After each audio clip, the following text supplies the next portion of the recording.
Yes, on behalf of the Board of Conveners of NINAS, we welcome Chief Babalola into the fold of statesmen who now realize that going to elections in 2023 is going to compound the already terrible problems of Nigeria. We were reading the press in these last few days where he very strongly recommended that the journey to 2023 elections be suspended for us to get into an interim government to sort out the constitutional arrangements of Nigeria, which he said write a new, better constitution. Having said that, I will want us to avert our minds back to the 5 points proposition of the constitutional force majeure. What Chief Babalola, senior advocate, has done, is speaking from that prescription of NINAS. But out of the 5 points, he is very much, correct in the so that we can understand what he has said in relation to what NINAS was saying. He has only, what he said covers for only 3 out of the 5, and the other 2, maybe. Chief will have to go back to look at the draft, because he has the draft. In fact, even before it went public, it's something he can go to verify so that he can adjust what needs to be adjusted.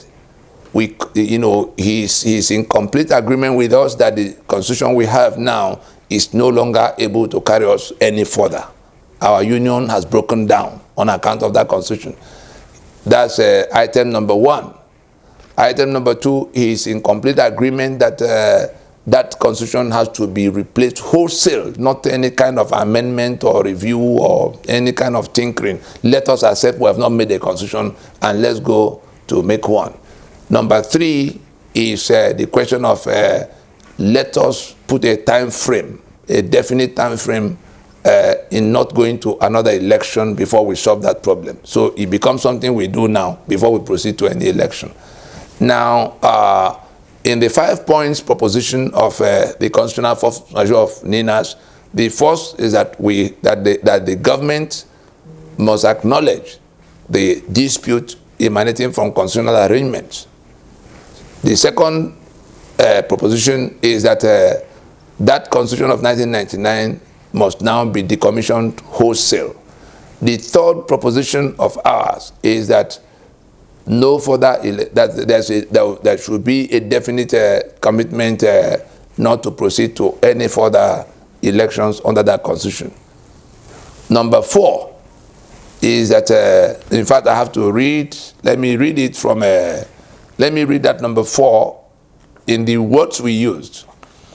We said a formal initiation of a time-bound transitioning process to midwife the emergence of fresh constitutional protocols by a 2-stage process in which the constituent regional blocks will, at the first stage, distill and ratify their various constitutions by referendums and plebiscites, and in the second stage, negotiate the terms of federating afresh as may be dictated by the outcomes of the referendums and plebiscites. So there is a definite process. We say a time-bound transitioning process to midwife the emergence of fresh constitutional processes. So the business of that transitioning, the business to be done in that period when election is suspended, is to work out in 2 stages what will be the replacement for what we are rejecting, so that governance is maintained. It's not anarchy. We're not quarreling with those in government house, but it has to be in 2 stages. Number 5 of our proposition is that a formal invitation to the peoples of the south and middle belt of Nigeria to work out and emplace a transitional authority which shall specify the modalities for the transitioning process, including the composition, mandate, and mandate of the transitional authority, as well as the time frame for the transitioning and other ancillary matters. I repeat, a formal invitation to the peoples of the south and middle belt of Nigeria to work out and then place a transitional authority which shall specify the modalities for the transitioning process, including the composition and mandate of the transitional authority, as well as the time frame for the transitioning and other ancillary matters. Now, this is where the rubber meets the road in terms of who will, what is composition, who is going to be determining what this transitioning should look like. We say it is the nationalities that are the owners of the sovereignty who have to consult and put in place, like South Africa put CODESA.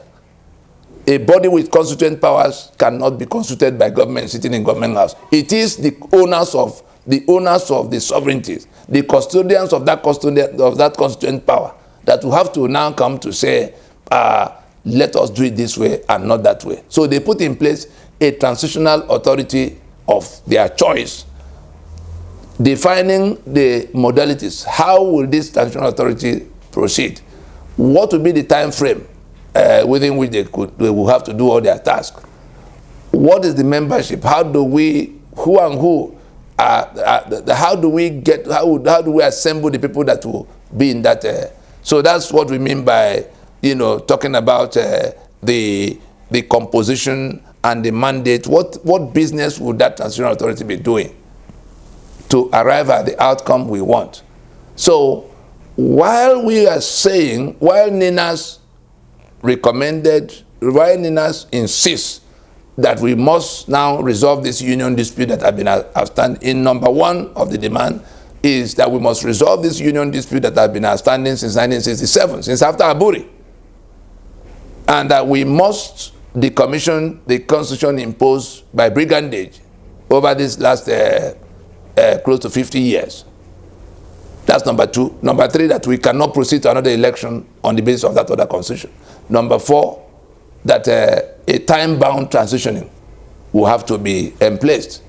Number five, that it is the constituents that will have to decide the modalities, the time frame, all kinds of things, details of what that transitioning should be. And so, what Chief Babalola, as where he veered off from what we are saying, because he's presenting to the public in our own understanding.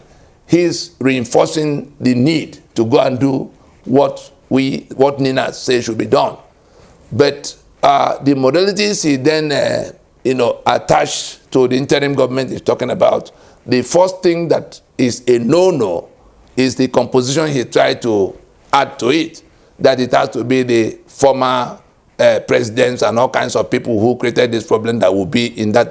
That's not our recommendation. NINAS is not saying that. NINAS said the nationalities will have to decide how they go about it. Second, he's suggesting that that transition will begin only after the tenure of this current administration ends. We said no. We need the balance of this tenure we need to use the balance of this tenure to dispense with that transitioning. Everybody knows what they want, and it's not rocket science to go to a referendum to ratify it. Those two stages can be undertaken in less than the time left for this. So all of what there's no governance going on now. You can see it's politicking, and at the time our president and commander-in-chief has now been shown to be the organizer of the terror that is happening to us, the organizer of the collapse of our economy, because it is that insurgency that has also led to the economic downturn we have seen, and all of that, So we say it cannot be otherwise than the joint decision of the constituent components of Nigeria as the owners of the sovereignty. So those are the things. The time to do that transition is now. The composition is as decided by the owners. And the modalities and all of how it will be done is, and it's not the third important thing he missed out on, is the question of going to write another constitution. He says, let's go to interim government and write another constitution. No. What we are saying is that there are two businesses to be done. And that is why that preamble to that constitution is in two parts. The same reason we have the memo and article, to first create the company and then write the terms of the relationship. The same way, the two businesses that Babalola says should be done is what has to be done now, not one, to go and write constitution. All the lawyers in Nigeria, senior advocate, professor, who have been talking about going to write another constitution as what we need to do. No, we are saying that it is to first get the constituent components of Nigeria. That Nigeria defined by that constitution is at an end with the collapse of that constitution. The Yoruba must go to recommit into any union by referendum. That's what that items 4 and 5 of the NINAS proposition represent. That there is a two-stage process. The time-bound transition will have to midwife that two-stage process in which the constituents of the defunct federation will have to recommit by referendum or opt out by referendum in the first stage. It's only when they have recommitted to say they want to remain in union that will go to the meeting of writing a new constitution, of course, based on their own regional constitutions by which they want to federate, in that order. So let nobody come to tell us, let the Chief Babalola understand that there's a more serious business to be done before we begin to write constitution. That's what Nigeria has been trying to run away from since after Aburi. We have to go to that two-stage process now. I think if we understand it for what it is, and it's all available on the website of NINAS, www.ninasvoice.org, so that we can go and read, even if it's only those 5 points, not the full, proclamation. It will help a great deal. And there's really no other way to proceed in this matter. The only other thing that can happen, if we don't do it the way we have set out to do it, because this is now the consensus of the majority. The minority that is, suggesting all kinds of things to wedge themselves into the process should know that if we're not doing it together, people are going to go unilateral because their lives are on the line. We drop it there. Thank you.